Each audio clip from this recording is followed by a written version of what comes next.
Hi, my name is Shameen Arfuso, and I was invited to come down and speak to your event. Unfortunately, I've been super sick for the past couple of weeks, and I live about 3 hours away, and I'm a single mama. So, Diego was nice enough to ask me if I could just record a video for you. Diego, thank you so much. I talk a lot in my work about access for mothers and single mothers, and so that was a really great way of you being inclusive, and I know you guys talk a bit about that in your class. But anyways, I was brought here to talk to you about rape awareness. I have been a member of the RAINN Speakers Bureau for about 10 years, and I have been speaking publicly on my experience being raped for almost 20 years. First, I'll tell you a bit about myself, and then I'm going to talk to you about what I wanted to talk to you about today. So first, I'm going to talk about my story. It was January 8th, 1999. I was a senior in high school, and sometime around 4:30 in the afternoon, I came home from school, and my house was empty, and I went home, walked in my house, walked upstairs to my bedroom, put my stuff down, called my best friend, walked back downstairs, went out, and grabbed our mail, and then came back in the house, and when I got back in my room, I was grabbed from behind the door by a stranger. He was there for about 30-45 minutes, and he raped me, and the police came shortly after, and a great way to sort of get into what I want to talk about today is the second or third police officer on scene actually asked me if I was sure it wasn't my boyfriend. I was doing some research to come and have this talk with you guys. Like I said, I've been talking about this for about 20 years, and I went back and I watched one of my old panels that I had done, and I was talking about the De Anza football team down in San Jose, and the Duke lacrosse team. So this was around circa 2008. I was giving a talk over at San Francisco State University, so just right across the bridge from you. And those were current events. Those were big things that were happening at the time. So the Duke lacrosse team had just been acquitted of rape charges. And then the De Anza football team had been accused. And I had looked up, and there had been a couple of accusations of rape on campus at San Francisco State at that time as well. And what was so disturbing, when I gave that lecture, was that the official statement on these rape charges at San Francisco State was that whether or not sex had occurred was not in question. What was in question was the fact that the victim's memory was spotty due to alcohol use. Okay, so that was almost 10 years ago. 10 years ago, so 2008. I don't know of anyone who didn't see the most recent public huge ordeal with Dr. Ford and Brett Kavanaugh. This was just a couple months ago. And Dr. Ford, another local to the Bay Area, taught in the San Jose area. I think she was Stanford adjunct and at another university over in the South Bay somewhere. And she saw that Brett Kavanaugh was being nominated to the Supreme Court, which is one of the highest, a high position in our government. And she struggled deeply with coming forward because she knew that if she did, her reputation would be dragged through the mud. Now, this was a successful PhD, doctor, psychologist, white woman. And what was so disturbing about the whole ordeal was that people were actually in shock that he was still voted in to the Supreme Court. Some of the arguments used against her were that her memory was spotty. She couldn't recall the details accurately enough. Memories were vague, except for she remembers vividly the cackling of the boys.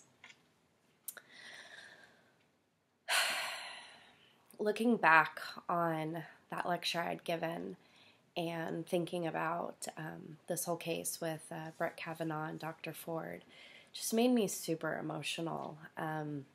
Like I said, I've been having conversations like this with students and for the news and media for almost 20 years, and we're still having the same conversations. We're still having the exact same conversations. What's even more disturbing is I think it was about 10 years prior, no, it was 1995, I believe. I have it somewhere. I can't remember, but it was 1995-ish, I think. So a couple years before I was raped. Anita Hill went through the same process as Dr. Ford, accusing Supreme Court Justice Clarence Thomas of sexual assault. And still, he became a Supreme Court justice. So 20 years ago, a black woman stood up and said the same things. So I know I'm here to talk to you about rape awareness. But what I want to do is I want to kind of talk to you about what upholds rape culture.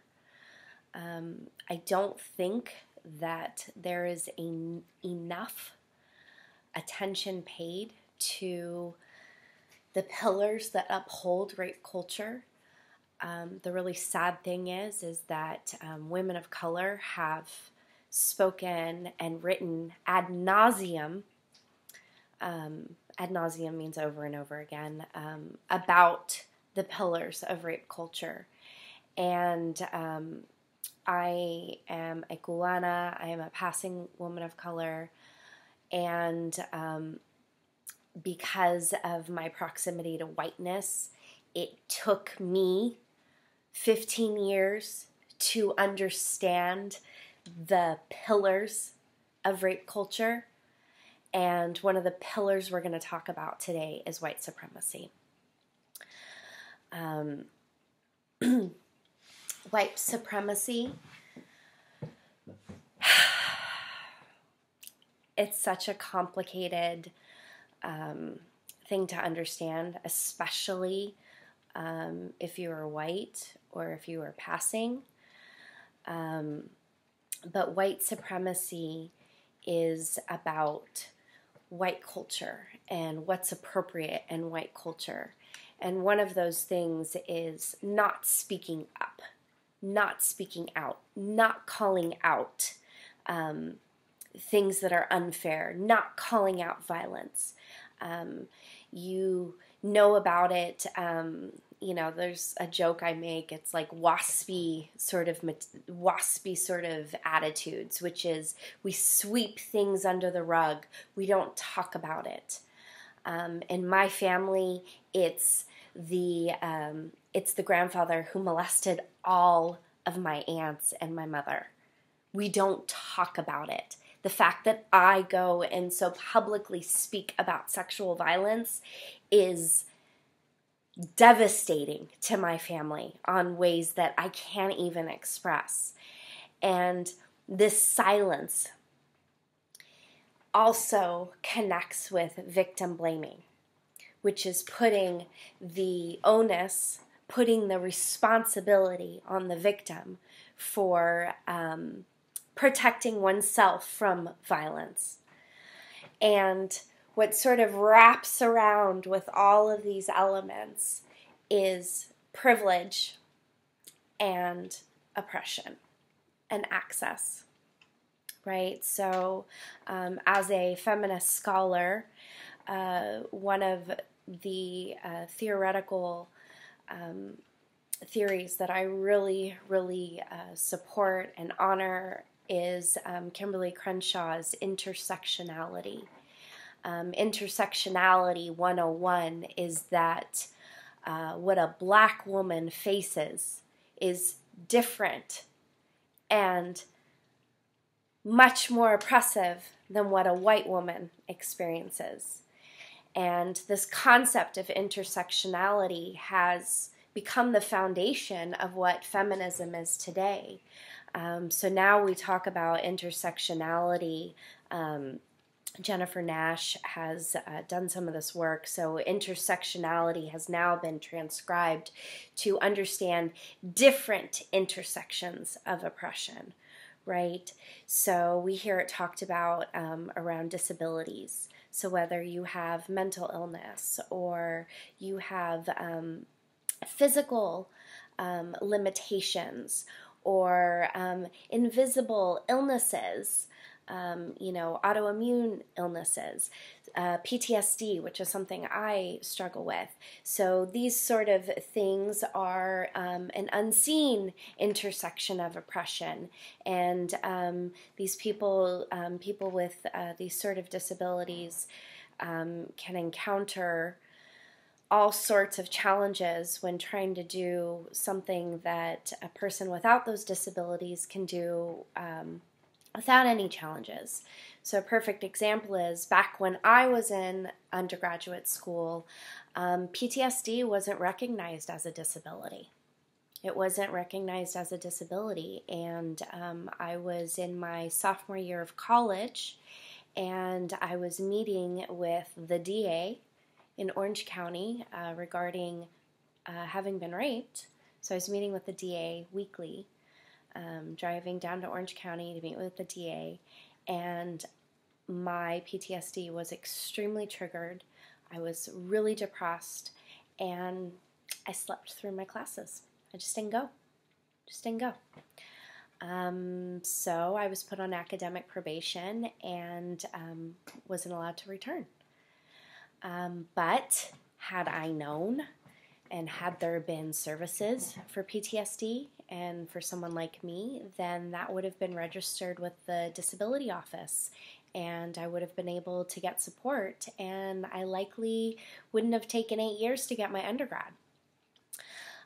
Other intersections of oppression that we see are sexual orientation or sexual attraction, so being gay, being a lesbian, being bi, being queer, also identity, being trans, or identifying as non-binary. Those are intersections of oppression. Some of the work that I do in my work, in my dissertation work, is acknowledging mothering as an intersection of oppression. So not just mothering, but the conditions in which one mothers. Are you a working class mother? If so, you may not be able to take time off to stay home with your baby. I'm a single mother. I'm not only a single mother, but I'm the sole parent for my children. So I don't have that sort of support system with another adult being financially responsible and helping with my children. So all of these intersections play a really vital role in our proximity to whiteness, our assimilation into white supremacy, and also our proximity to experiencing violence, and also the risk of which we might be accused or stereotyped as being someone who would commit that kind of violence. I was raped by a stranger. That's the myth.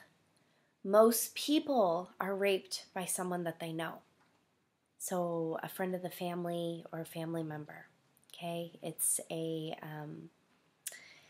someone close to the family, because often children are groomed, right? So that's a myth.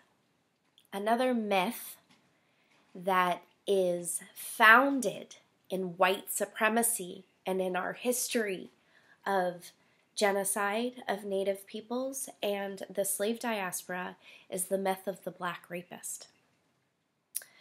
I have some statistics here, is that the average rape perpetrator is white. According to RAINN statistics, 57% of rapes are committed by white men. And yet, black men are 6 times more likely to be sent to prison than white men. And the even more interesting statistic here is that black men who do rape or who are accused of raping white women have a higher occurrence of going to jail than if a white man were accused of raping a black woman. So when we talk about intersectionality and the experience of violence, and we talk about rape culture, we need to understand white supremacy, and we need to understand the way in which silence and microaggressions and letting things slide or allowing certain forms of violence to happen, microaggressions against people of color, are foundations to white supremacy, which uphold a rape culture.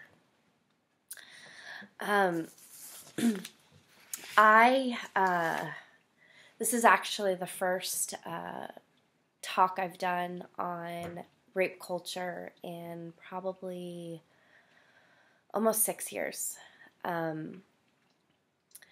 I have gone through so many iterations with my activism, and for the first 10, 15 years, I really thought that a message of overcoming and positivity and forgiveness was what was going to end rape culture. I really, truly believe that. Part of my story is after I was raped, I was, questioned for hours, and then I went to the hospital and had a rape kit done, and that's where they pluck your pubic hair, they do a vaginal exam, they put a camera up in you to see if there's any tearing.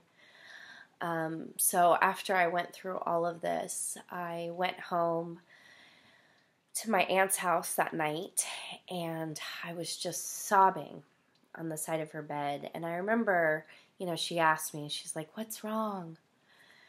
And I just, through the tears, it was like, well, what happened to him that made him do this to me? And I really thought that forgiving him and forgiving myself was the answer to all of it. What I didn't realize until I had my children, until I started to raise mixed Black Native children, a son and a daughter, a son specifically, is I started to understand white supremacy and how we do this to our men. We do this. My son started getting messages about toxic masculinity at 18 months. 18 months. Teachers would be like, oh, don't cry. Boys don't cry. And I'm like, no, boys can cry. Boys can have feelings. Boys can have emotions. Other people making my son's behavior, how do I explain it? Like criminalizing my brown 3-year-old. He's not even a teenager yet. This is something spoken about ad nauseum by Black and brown women. Ad nauseum about how young men, brown and black men, young brown and black teenagers are assumed to be men. They are treated in our criminal justice system like men at 12, 13, 14, 15 years old when they are still children. White boys continue to be boys, where brown and black boys are made to be men. I always feel a sort of sense of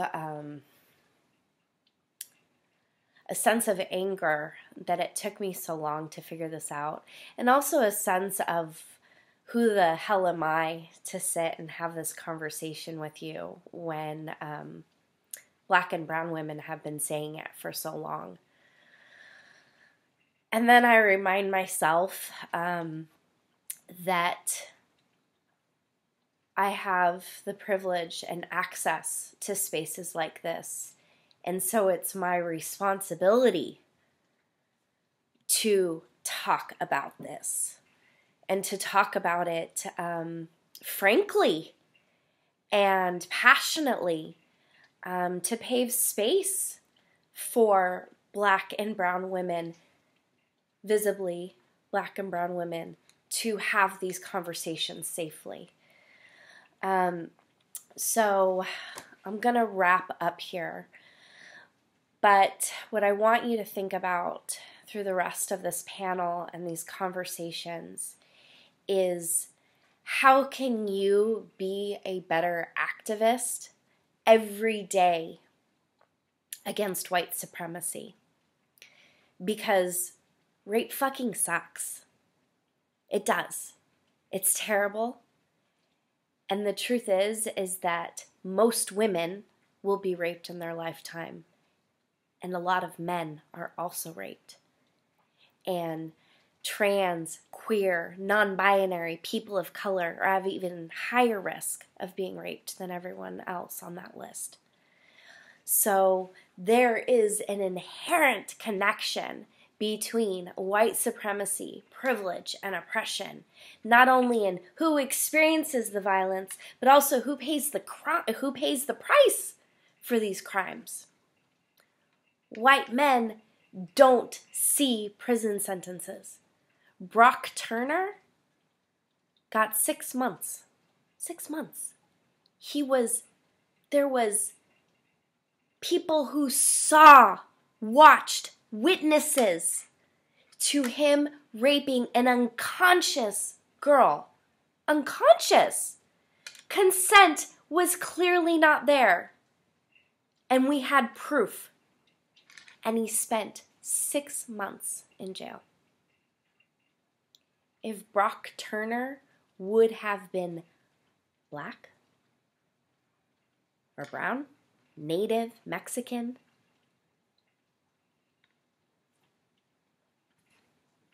he would have been in for much longer, years, maybe for his life.